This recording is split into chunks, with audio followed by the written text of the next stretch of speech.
자, 오늘 우리가 함께 살펴볼 성경 공부의 내용은 이제 분열된 완국에 대한 내용입니다. 오늘 살펴볼 이 교재의 내용들 앞에 부분을 보면 이렇게 표가 좀 나와 있죠. 이스라엘이 통일 왕국에서 이제 분열 왕국으로 넘어오면서 이제 어떤 상황들이 있어지는지에 대한 도표를 좀 잠깐 이렇게 이제 그려져 있습니다. 통일 왕국 시대라고 하면 사울서부터 시작되어지는 이제 초대 왕이죠. 사울 왕. 그리고 하나님이 사울 왕을 버리시고 누가 왕이 되냐면 다윗이 왕이 되고요. 오늘 함께 읽어봤던 내용이 다윗이 이제 유다와 베냐민의 왕, 하지만 이제 나중에 이제 이스라엘 전체의 왕이 되어지는 상황들과 더불어서 이제 다윗이 왕권을 구축해가는 그런 내용들이 오늘 말씀 읽었던 내용들에 대한 내용입니다. 그리고 나서 다윗이 죽고 그 다음에 누가 왕이 되냐면 이제 솔로몬이 왕이 되죠. 솔로몬이 앞에 나름대로 하나님 주신 지혜와 더불어서 정치를 잘하고 하나님을 잘 섬겼지만 이제 중간에 뒤로 가면서 타락하기 시작하고 그리고 우상을 숭배하는 것으로 말미암아 이제 나라 안에 굉장히 심각한 문제가 도래하게 됩니다. 초반에는 성전을 짓고 또 솔로몬의 궁궐을 짓는 데 있어서는 이스라엘 백성들이 다들 기뻐하는 마음으로 섬겼어요. 근데 후반으로 가면서 이제 무리한 건축, 불필요한 건축과 더불어서 많은 세금들을 어떻게 보면 자기의 부를 위해서 이게 착취를 하는 상황들이 벌어지는 것으로 말미암아 솔로몬의 후반기는 어찌 보면 이스라엘 백성들 안에서도 나름대로의 불평과 불만들이 많이 이제 발생하는 그런 상황이었다고 이제 생각을 하시면 되겠습니다.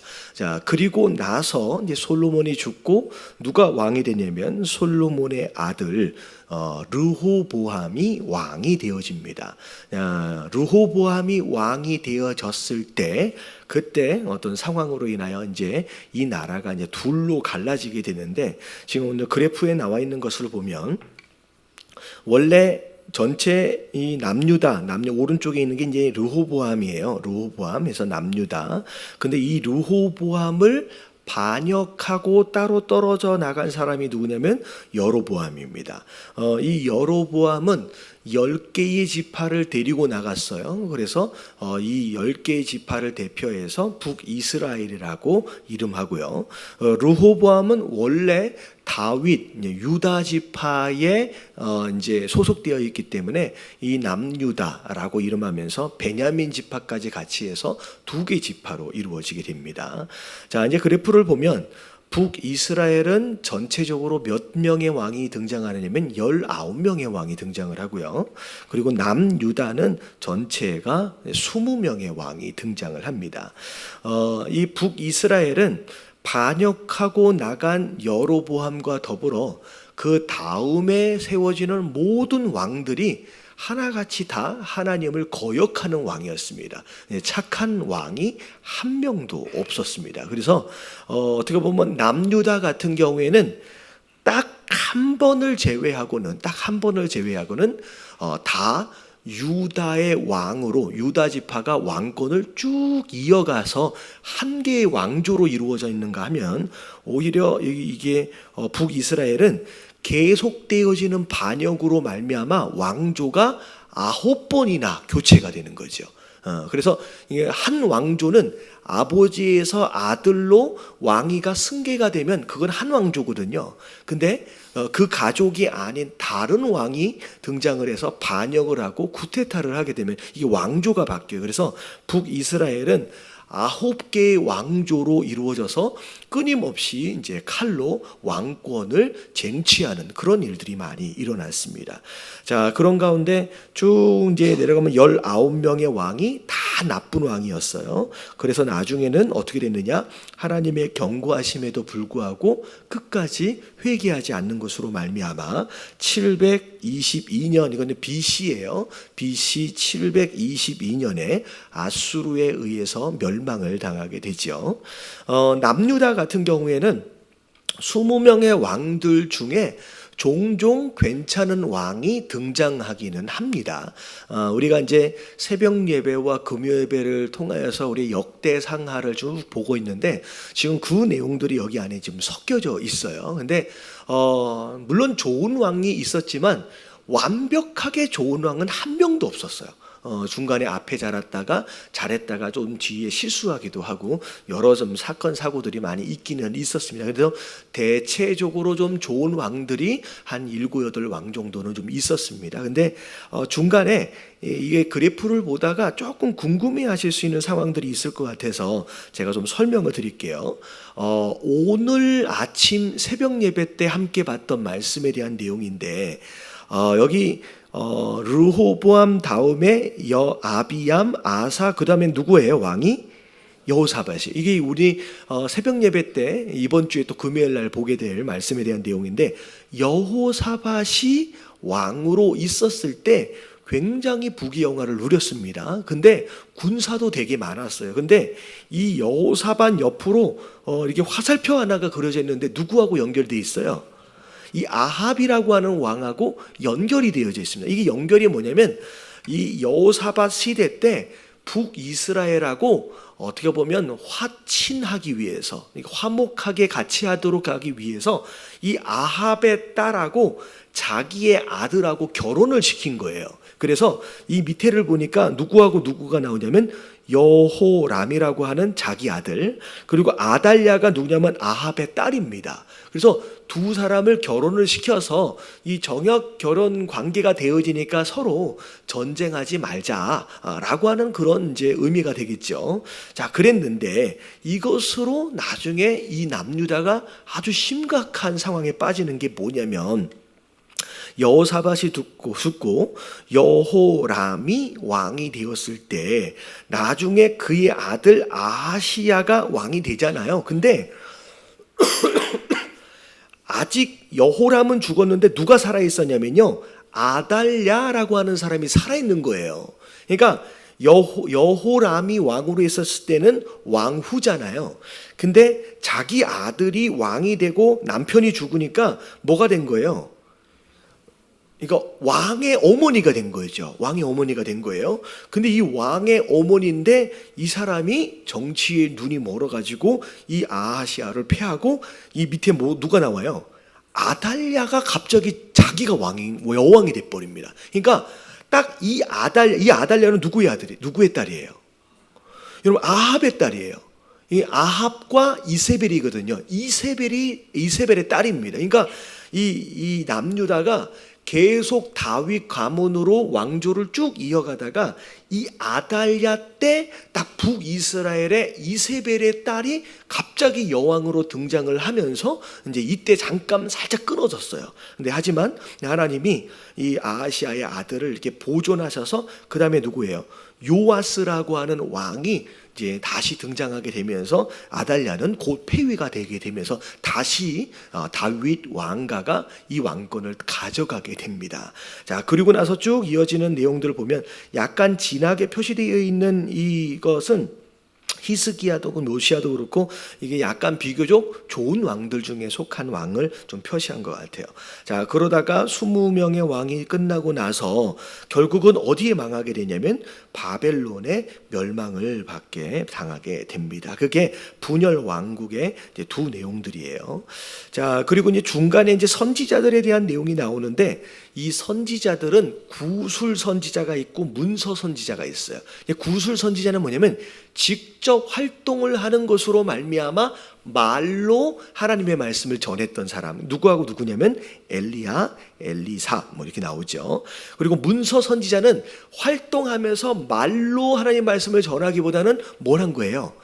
글을 통하여 하나님의 말씀을 전했던 사람들이 뭐 아모스, 호세야, 이사야, 뭐 미가, 에레미야 뭐 이런 선지자들이 이제 있어지게 되는 거죠. 그래서 이런 내용들과 더불어서 제가 아마 지금 역대상하를 계속 보고 있기 때문에 금요일 날도 이 부분에 대해서 좀 설명을 드리도록 하겠습니다. 네, 아마도 다윗 왕, 솔로몬 왕 때까지는 이 이스라엘 역사에 대해서 대략 이게 좀 이제 짚어오고 있다가 갑자기 르호보암, 여로보암서부터 넘어가서는 왕들 이름이 너무 많이 등장하니까 그때부터는 우리가 많이들 포기를 하거든요. 에이, 모르겠다 이제 이렇게 되거든요. 근데 제가 이제 다 외울 수는 없지만 중요한 왕들에 대한 내용들을 좀 정리를 하고 제가 생각할 때 제가 이렇게 좀 찾아보니까 제대로 잘 정리한 데가 별로 없는 것 같아요. 그래서 아마도 역대하나 이렇게 좀 마무리가 되었을 때 정도 되면 이렇게 제가 지금 핸드아웃을 좀 만들고 있어요. 이렇게. 그래서 각 왕들이 있었을 때 이 사람이 몇 살 때 즉위를 하고 몇 년 동안 나라를 다스리고 그리고 그 나라를 다스리 그 기간 동안에 중요한 사건들이 뭐가 있었는지를 제가 지금 다 정리를 하고 있거든요. 그래서 나중에 제가 수요일이든 이제 금요일이든 제가 참석하시는 분들에게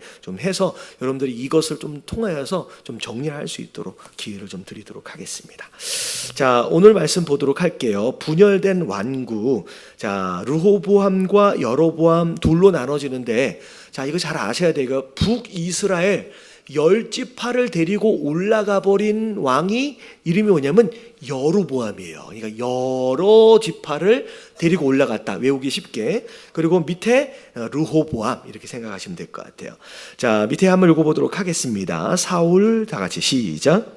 사울, 다윗, 솔로몬은 각각 40여 년의 통치 기간을 통해서 이스라엘을 완전히 통일하였습니다. 이때가 이스라엘의 가장 번성기입니다. 그러나 솔로몬이 후반부에 저지른 잘못된 정치로 인하여 백성들의 불만은 고조되었습니다. 솔로몬은 자기가 누릴 부귀와 권세를 위해 백성들을 하여금 과중한 세금을 부담케 했고 사치와 도덕성과 우상 숭배로 나라를 부패시켰습니다. 결국 나라가 분열되었습니다. 자, 사실은 솔로몬 때 하나님께서 치셨어야 되는데 솔로몬 때 하나님 치시지 않으신 이유는 오늘 우리가 좀 전에 읽어봤던 내용들처럼 하나님이 다윗과 언약을 맺으셨어요. 어떻게 보면 네 아들에 대한 것까지는 내가 보호하겠다라는 이 왕권을 유지해주겠다. 하지만 그 다음에서부터 이제 이 나라가 이제 분열되어지게 되는데, 자, 이제 다음 페이지에 와서 한번 볼게요. 남과 북이 어떻게 하다가 분열이 되었는지, 자, 그 과정에 대해서 설명을 하면, 자, 열왕기상 11장 43절에 보면 솔로몬이 죽고 르호보암이 왕이 되어지게 됩니다. 자, 그리고 나서 12절의 내용을 보면 어떤 내용이 있냐면, 자, 이렇게 돼 있어요. 솔로몬이 우상 숭배를 하고 있는 동안에 하나님이 몇 번 경고를 하셨습니다. 근데 하나님, 이 솔로몬이 그 경고의 메시지를 듣지 않아요. 자, 그것으로 말미암아 하나님께서 메시지를 주시면서 네 아들 떼에서 나눠질 것이다. 그리고 심지어 10개의 지파와 2개의 지파로 나눠질 것이다 라고 하는 것을 미리 말씀해 주시고, 그리고 이 10개의 지파를 누가 끌고 갈 것이냐 라고 하는 거에 대해서도 미리 하나님께서 다 예언하셨습니다. 그래서 그것으로 지목되어진 자가 누구냐면 솔로몬의 신하로 있던 여로보암이라고 하는 사람이 지목이 된 거예요. 그러니까 장차 네가 왕이 될 것이다 라고 지목을 받았어요. 근데 여로보암이 솔로몬의 신하였는데, 자, 그런 지목을 받는 순간 솔로몬하고 같이 있을 수가 없잖아요. 그래서 이 여로보암이 어디로 피신해 있었었냐면 애굽이라고 하는 나라에 피신해 있었습니다. 자, 그리고 나서 솔로몬이 죽고 르호보암이 왕이 되자마자 이 여로보암이 애굽에서 올라와서 10개 지파 사람들을, 이제 이스라엘 장로들을 다 데리고 올라와서 르호보암한테 뭐라고 얘기하느냐. 그동안 우리가 고생을 많이 했다는 거예요. 솔로몬이 있을 동안에 이것도 저것도 막 고생도 많이 하고 세금도 많이 내고, 그러니까 우리로 하여금 조금 이 노역과 세금을 좀 줄여주십시오. 자, 만약에 여기까지만 이야기했다라고 한다면 사실 이 여로보암이 이 제안한 것에 어떻게 보면 문제가 없었을 것 같아요. 근데 중요한 건 뭐냐면 그 다음 말이 뭐였냐면, 그렇게 하면 당신을 뭐 하겠다? 우리의 왕으로 섬기겠다는 거예요. 그러니까 이 말은 그렇게 안 해주면 비록 하나님이 기름 부어서 세운 왕이라고 할지라도 우리는 당신한테 어떻게 하겠다는 거예요? 네, 불순종하겠다는 거죠. 어떻게 보면 여로보암 스스로가 어떻게 보면 반역을 이미 예측을 하고 그냥 이제 그렇게 진행을 한 겁니다. 근데 어떻게 보면 내 마음에 드는 왕이면 왕으로 섬기고 아니면 우리는 따로 나라를 세우겠습니다라고 하는 그런 상황. 자, 그랬을 때 이 르호보암이 이 여로보암과 장로들에게 뭐라고 얘기하느냐? 자, 내게 3일만 기회를 주라, 시간을 주라. 내가 고민을 해보고 그 다음에 내가 답변을 주겠다라고 얘기했어요. 자, 그랬을 때 이 르호보암이 자, 조언을 구했는데, 자, 처음에 조언을 구한 사람들은 이 솔로몬과 함께 정치를 했던 이 원로들에게 물어보니까 원로들이 뭐라 그래요? 그냥 그들의 요구대로 해주십시오. 고생했으니까 라고 얘기를 했어요. 그런데 본인 생각에 별로 마음에 안 들었나 봐요. 그러니까 본인하고 좀 친한 젊은 신하들하고 물어봤더니 젊은 신하들은 또 뭐라 그래요? 아니, 왕이 이제 됐는데 이번에 기선을 잡지 않으면 어떻게 돼요? 이제 끌려다닐 겁니다. 뭐 이런 이제 형태겠죠. 그러니까 초반에 잘 잡아야 됩니다. 뭐 이런 식으로 권하게 됩니다. 자, 그랬을 때 이 르호보암이 누구 얘기를 듣느냐면 원로의 이야기를 듣지 않고 젊은 신하들의 이야기를 듣는 것으로 말미암아 결국은 여로보암이 그러면 우리는 당신을 섬길 수 없습니다 라고 반역하고 10개의 지파를 데리고 나가버리긴 상황이 벌어지죠. 제가 이제 한번 금요 예배 때 그런 말씀을 드린 적이 있어요. 그러면 르호보암이 어떤 선택을 했었어야 옳은 것이냐, 어떤 선택을 했어야 옳은 것이냐. 물론 이제 스토리 전개상으로 볼 때 젊은 신하의 말보다는 누구 이야기를 듣는 게 나아요? 원로들의 이야기를 듣는 게 더 지혜로웠을 것 같습니다. 근데 사실은 본질은 그게 아니에요. 우리가 여러분 잘 아셔야 될 게 뭐냐면 다윗도 그랬고요, 솔로몬도 그랬고요. 항상 어떤 일을 결정함에 있어서 중요한 일들 같은 경우에는 언제나 왕들이 누구에게 물어봤어요? 하나님께 물어봤습니다. 다윗도 솔로몬도 직접 하나님께 묻기도 했고요, 함께하고 있는 선지자에게 묻기도 했어요.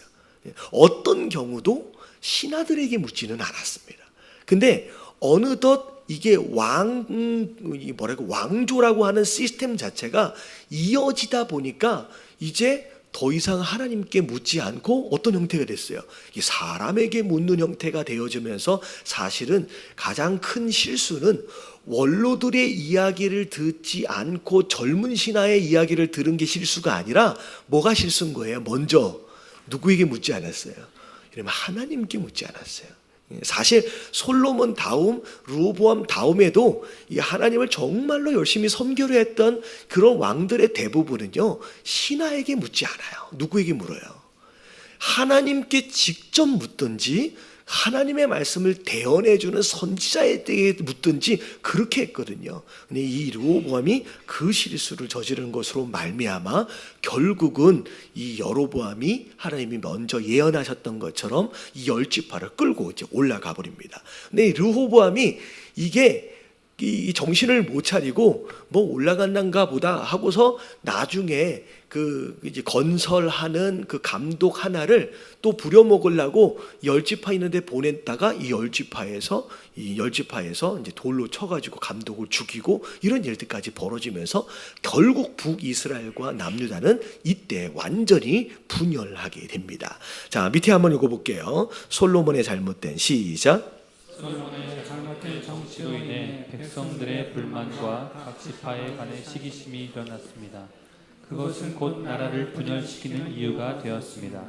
오랫동안 가슴에 남아있던 북왕 왕국과 남방 왕국의 상호 대립 감정은 이것을 계기로 불거져 나와서 결국 두 나라가 두 개로 분열되고 말았습니다. 자, 그래서 결국은 하나님의 말씀하심으로 인하여 어찌 보면 솔로몬의 죄로 인하여 르호보암의 또 실수로 인하여서 이제 결국 분열 완국이 되어지게 됩니다. 그러면 자, 밑에 보니까 남쪽의 르호보암, 북쪽의 여로보암으로 나누어졌는데 자, 그들이 어떻게 했는지를 살펴보면 자, 열왕기상 14장 21절부터 24절까지의 내용을 보면, 자, 나이가 40대 이제 르호보암이 왕이 됩니다. 근데 22절 말씀 같이 한번 읽어볼게요. 22절 다 같이 시작. 유다가 여호와 보시기에 악을 행하되 그의 조상들이 행한 모든 일보다 뛰어나게 하여 그 범한 죄로 여호와를 노엽게 하였으니. 자, 뭘 했어요?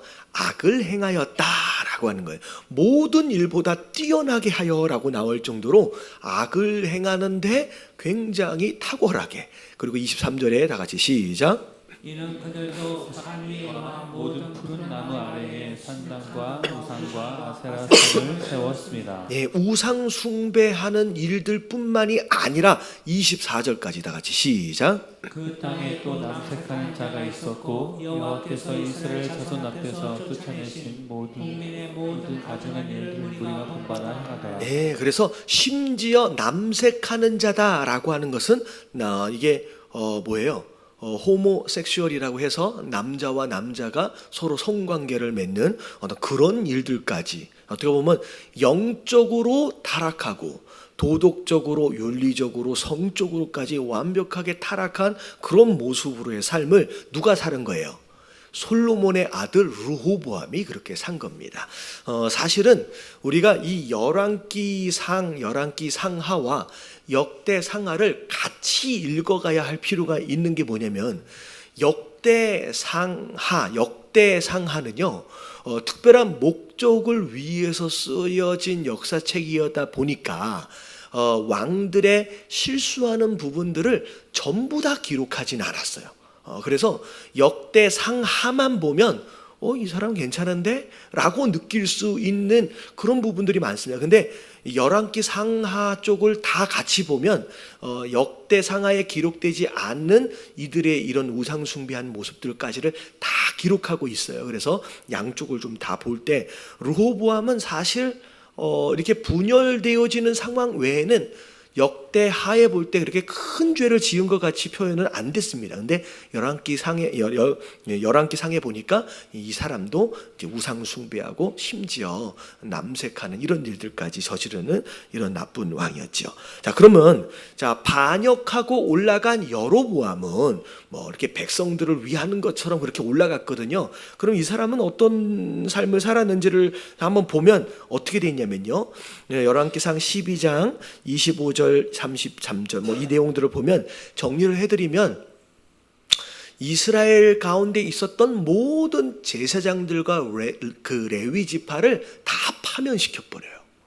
그래서 북이스라엘에 있던 레위 지파와 제사장들이 전부 다 어디로 내려오냐면 남유다로 다 내려올 수밖에 없게끔 됩니다. 그러니까 다 이제 파면을 시키니까. 그리고 제사장들을 어떻게 세우냐면 그 양 한 마리하고 소 뭐 이렇게 가지고 오면요, 가지고 온 재물을 따라 제사장 직분을 줬어요. 그러니까 레위 지파만이 아니라 그냥 돈 가지고 오면 이제 직분을 주는 것처럼 그런 식으로 제사장들을 세우기도 합니다. 그리고 절기가 되어질 때마다 자꾸 예루살렘으로 내려가니까 내려가지 못하도록 하기 위해서 베델이라고 하는 지역하고 단이라고 하는 지역, 이 베델은 북이스라엘로 볼 때 한 중간 정도 위치하는 지역이고요, 단은 북쪽 끝에 위치하는 지역이에요. 근데 베델이라고 하는 지역과 단이라고 하는 지역에 금으로 송아지를 만들어 놓고서 그것을 하나님이라고 하고 섬기도록 합니다. 그리고 이제 이스라엘에는 유월절과 더불어서 몇 가지 이제 절기들이 있었잖아요. 근데 이 절기들을 전부 다 없애고 비슷한 날짜에 새로운 절기들을 만들어 가지고 그러니까 완전히 새로운 종교를 만들어서 이 여로보암은 섬기도록 했다는 거죠. 그래서 결국은 여로보암은 북이스라엘과 더불어서 그냥 말이 이스라엘이지 정말로 하나님하고 상관이 없는 이상한 나라를 이 여로보암은 세우게 되죠. 자, 오른쪽에 같이 한번 읽어보도록 합니다. 이스라엘은 시작. 이스라엘은 자신들의 죄로 인하여 나라가 분리됩니다. 그때부터 약 400여 년 동안 분열 상태를 맞게 됩니다. 이스라엘은 계속되는 죄를 하지 않으므로 결국 다른 나라의 포로가 되고 맙니다. 분열 왕국 기간에 다윗의 한 왕조로 이루어진 남쪽 왕국은 왕이 20명이었고 평균 통치 기간이 17년이었습니다. 이 중 여호사밧, 요시야, 시스기야를 포함한 몇 사람의 왕 이외에는 다 악한 왕들이었습니다. 반면에 9왕조로 이루어진 북쪽 왕국은 왕이 19명이었고 평균 통치 기간은 11년이었습니다. 북쪽 왕국의 왕들은 모두 악한 왕이었습니다. 네, 그래서 북이스라엘은 완전히 이제 악한 왕들로 인하여 영적으로 타락한 그런 왕이 되죠. 자, 그리고 난 뒤에 분열 왕국의 왕들에 대한 하나님의 평가. 사실 하나님 앞에서 왕이 되는 순간서부터 죽기 전까지 정말로 정직하게 온전하게 행했던 왕은 거의 찾아보기 쉽지 않습니다. 여기 잠깐 나와 있는 것처럼 좋은 왕이라고 얘기했던 여호사밧도 사실 후반기에 가면 하나님을 의지하지 않고 어디를 아람을 의지했어요. 아람을 의지해서 성전 안에 있는 보물과 자기 궁궐에 있는 보물까지를 다 털어서 내주면서 위기를 모면하려고 했던 그런 전적이 있고, 심지어 하나님이 경고하셨는데 경고했던 선지자를 감옥에 가둬버리고 하나님이 그것으로 병을 바래다 주셨는데 끝까지 회개하지 않아서 병으로 죽어요. 그러니까 여호사밧도 41년 동안 정치를 하고 있는 동안에 36년까지는 잘했는데 그 뒤에 5년은 이렇게 해가지고 사실 뒤에 아쉬움이 좀 많이 네? 아사왕인가요? 아사왕이죠. 여호사밧은 헷갈렸어요. 아사왕이 그랬어요. 아사왕이. 여호사밧은 어떻게 했냐면 요즘에 지금 우리가 보고 있는 내용이에요. 여호사밧은 잘 정치를 했어요. 군사도 되게 많았어요. 근데 갑자기 느닷없이 아합 왕하고 혼인을 관계를 딱 맺는 것으로 말미암아 거기에 올무가 되어져서 나중에 전쟁에 한번 죽을 뻔하기도 하고요. 그런 일들도 벌어지기도 합니다. 그래서 여호사밧이 약간 그런 아쉬움이 약간 남습니다. 그리고 히스기야도 제가 종종 말씀드린 것처럼 15년 생명연장을 받고 나서는 오히려 엉망으로 살아버려요. 오히려 생명연장 받기 전까지만 해도 나름대로 종교개혁하면서 되게 잘했거든요. 근데 이게 보니까 중간에 요시야 정도는 이게 찾아보니까 구체적으로 하나님 앞에 이렇게 우상을 숭배했던 이런 흔적이 없이 그래도 나름대로 잘 이렇게 정치를 한 것처럼 이게 보여집니다. 그래서 이게 지금 여기에 괜찮은 왕이다라고 얘기하고 있는 그런 왕들조차도 완벽한 왕은 그렇게 흔하지 않았던 것 같아요. 자, 그래서 하나님이 좀 어떻게 평가하셨는지를 좀 보면 400여 년이란 거기 한번 읽어볼게요. 정리를 해볼게요. 시작. 400여 년이란 상당히 긴 시간 지속됐던 이스라엘의 분열 왕국 역사는 39명의 왕들이 통치했음에도 불구하고 기억될 만한 일이 히스기야와 요시야 왕 등 몇 사람 외에는 거의 없습니다. 하나님이 보시기에 모두가 악한 일을 행하고 하나님보다는 우상을 더 숭배하며 서로 죽이고 싸우는 암투로 역사가 진행되었습니다. 성경은 그들의 지적 또한 아주 간단하게 기록하는데 태어나서 몇 년 동안 살다가 언제 죽었다는 등의 역사로 그들의 삶을 평가하고 있습니다. 하나님이 기억하지 않는 삶은 아무리 대단한 부귀와 영화를 누리고 오랫동안 세상에 있었다 해도 허무한 삶입니다. 인간이 보기에 좋은 삶이 아닌 하나님 보시기에 기억되는 선한 삶을 사는 것이 중요합니다. 지금 우리의 삶은 하나님이 기억하시는 하나님 앞에서의 삶인지 생각해 보아야 합니다. 그래서 얼마나 오랫동안 사느냐가 사실 중요할 수도 있지만 그거보다 더 중요한 것은 그 기간 동안에 내가 하나님 앞에서 어떻게 살았느냐라고 하는 것이 훨씬 더 중요하겠지요. 그래서 400년 동안의 분열 왕국 시대를 쭉 이어가면서 정말 온전했던 왕이 정말로 찾아보기 쉽지 않을 정도로 안타까운 모습을 우리가 보게 됩니다.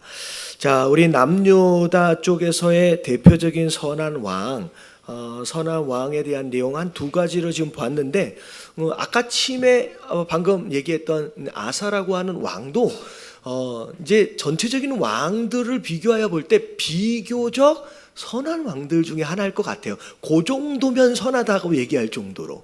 예, 그러니까 이제 좀 안타까움이 많이 있는데, 자, 히스기야 왕은 사실 왕이 됐을 때 나름대로 종교 개혁을 위해서 굉장히 애를 썼습니다. 애를 썼어요. 그리고 근데 사실은 나중에 병에 걸려서 죽게 되었는데 15년 생명 연장을 받고 나서 바벨론에서 사신에 왔더니 사신에게 생명 연장을 시켜주신 하나님을 자랑하고 찬양한 게 아니라 누구 자랑을 했어요?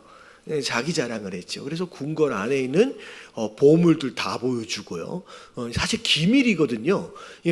군기고까지 다 열어서 보여주면서 우리한테 이렇게 보물이 많다, 우리한테 이렇게 이제 무기가 많다라고 하는 것을 이 이방 나라 사신한테 다 보여주면서 이렇게 실수를 하게 됩니다. 근데 중요한 건 실수를 하고 나서 선지자가 왔어요. 제가 말씀드리잖아요. 실수는 누구나 할 수 있어요. 누구나 할 수 있어요. 근데 선지자가 와서 무슨 짓을 했습니까? 다 보여줬다고 얘기하니까 뭐라 그래요? 당신이 보여준 이 모든 것을 바벨론에 다 빼앗김을 당할 겁니다 라고 경고를 받으니까 내가 잘못했군요 라고 회개한 게 아니라 그냥 하나님의 뜻이라면 알아서 이루어지겠지요 라고 건방을 떨어요. 그러니까 히스기야가 참 거기에서 하나님 앞에 회개하지 않아요. 돌이키지 않아요. 그리고 나서 15년을 그냥 산 거예요. 근데 그 다음에 누가 왕이 되냐면 아들 므낫세 왕이 되는데 므낫세가 왕이 되었을 때 나이가 몇 살이었냐면 12살입니다. 그러면 이 므낫세가 언제 태어난 거예요? 생명 연장을 받고 나서 3년 뒤에 태어난 아이예요. 근데 이 남유다에 선한 왕이 있고요, 악한 왕이 있는데 제가 이게 자료를 쭉 찾다 보니까 그냥 북이스라엘의 19왕은요 가로쳐놓고 다 악이라고 써져 있어. 악 다 써져 있어. 그러니까 한마디 한 명도 조금이라도 선한 왕이 없이 그냥 다 악이에요. 근데 남유다는 세 종류로 나눠지는데 한 대여섯 명 정도, 정말로 골라서 한 대여섯 명 정도가 선 이게 찍혀 있어요. 이게 이 안에 히스기야가 들어오고 요시야가 들어가는 거예요. 근데 선 이게 찍히고 그 다음에 악 시키는데 그 중에 한 두세 명 정도가 뭐라고 적혀 있냐면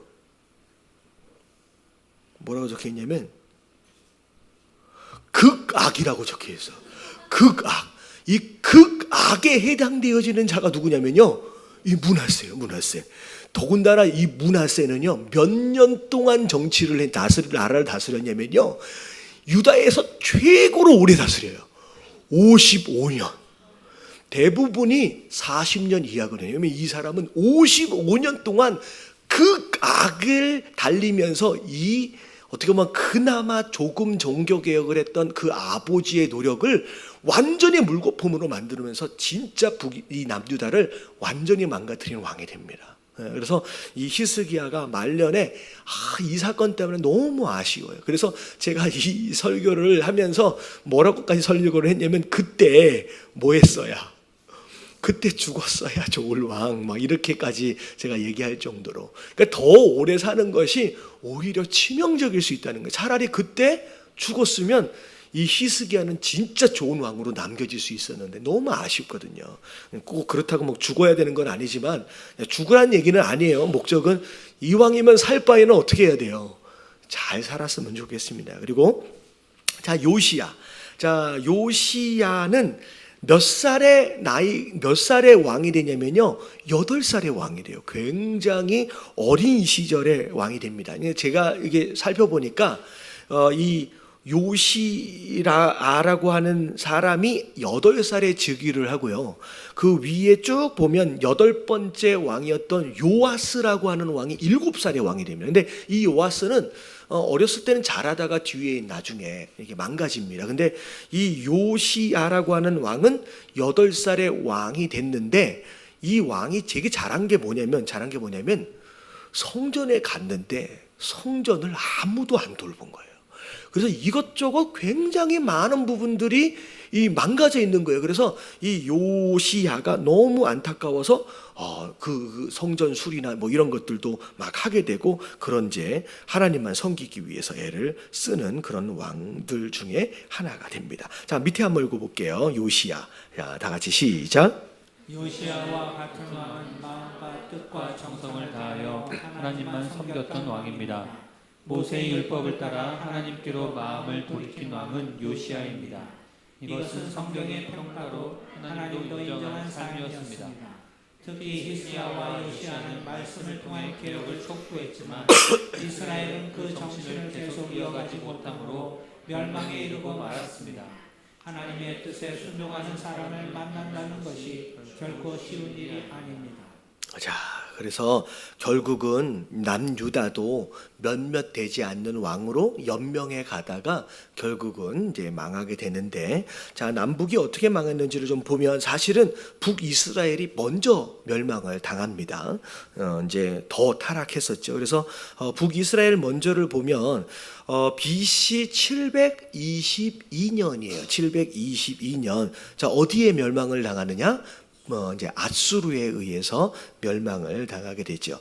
근데 이 북이스라엘은 멸망을 당할 때 굉장히 심각하게 멸망을 당해요. 그래서 대부분의 10지파에 있는 이 이스라엘 사람들이 각자 보존되어지지 못하는 가운데 전 세계로 다 흩어져 버리게 되고, 제가 종종 말씀드리잖아요.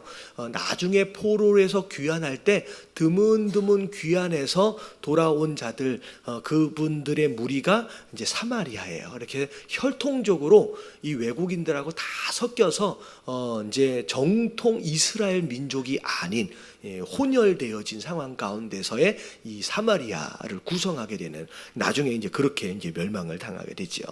자, 그리고 나서 약 136년 동안은 남유다가 간신히 생존을 합니다. 그렇다고 남유다가 뭐 이렇게 잘 생존하기보다는 이미 멸망당한 북이스라엘, 이 아수르의 영향을 받아서 이 아수르의 거의 속국처럼 부분적으로 또 살고, 또 이렇게 바벨론의 속국처럼 부분적으로 살다가 결국은 136년 지나고 난 뒤에 BC 586년에 이 바벨론에 의해서 멸망을 당하게 되죠. 그래서 남유다까지 멸망을 당해요. 근데 남유다는 하나님이 멸망을 시키실 때 북이스라엘처럼 완전히 흩으시지 않고요, 이 남유다에 있는 귀족 출신들, 그리고 뭐 지식인들, 나름대로 괜찮은 사람들을 이게 다 모아가지고 보존하셔서 포로로 끌고 갔다가 70년이 지나고 난 뒤에 다시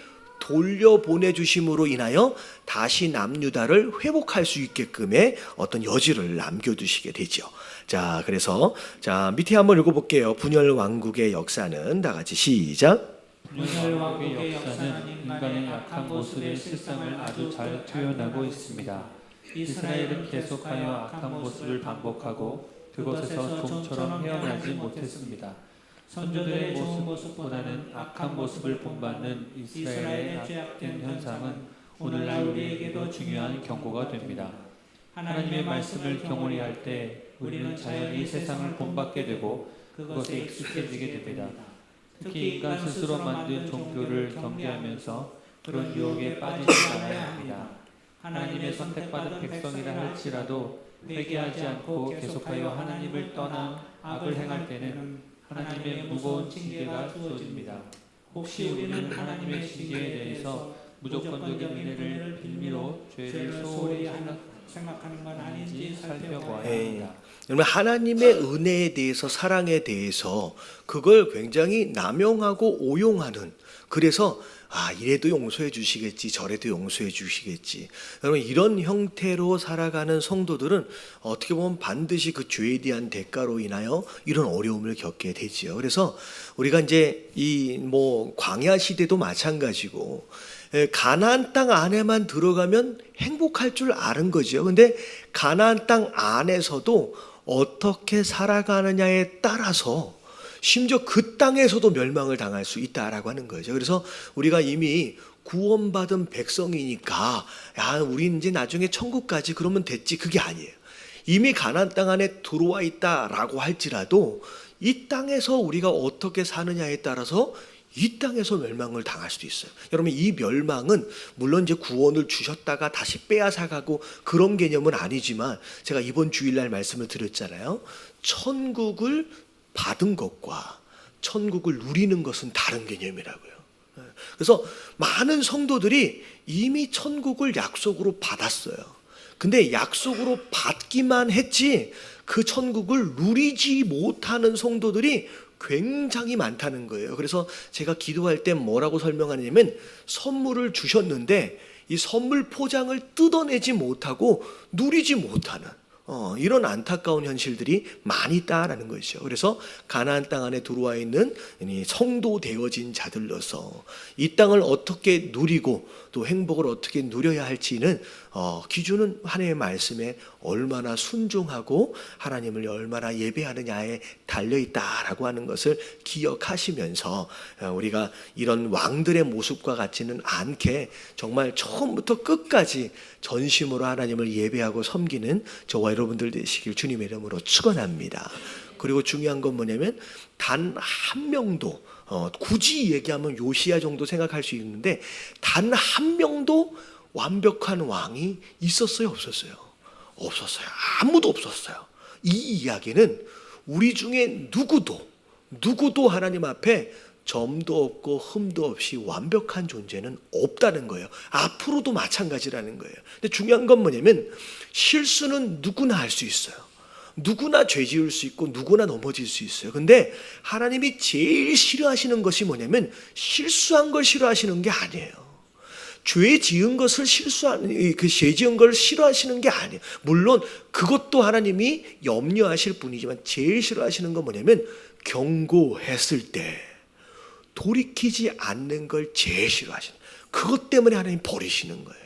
그래서 오늘 말씀해 보니까 밧세바 사건을 볼 때 다윗이 즉시 내가 여호와께 범죄하였나이다 바로 즉각 얘기하잖아요. 하나님이 그냥 용서해 버리시는 거예요. 근데 끝까지 변명하고 끝까지 핑계하는 자, 그리고 돌이키지 않고 고집을 부리는 자는 어떻게 되는 거예요? 결국은 말년이 안 좋은 거예요. 그래서 여러분, 주님 부르시는 날까지 실수하지 않는 것도 너무 중요하지만, 여러분 어느 순간에서든 여러분 돌이키라고 경고하실 때 즉시 돌이킬 수 있는 겸손함이 있는 가운데 여러분 하나님 앞에 용서함을 누리실 수 있는 저와 여러분들 되시길 주님의 이름으로 축원합니다. 아멘. 기도합니다.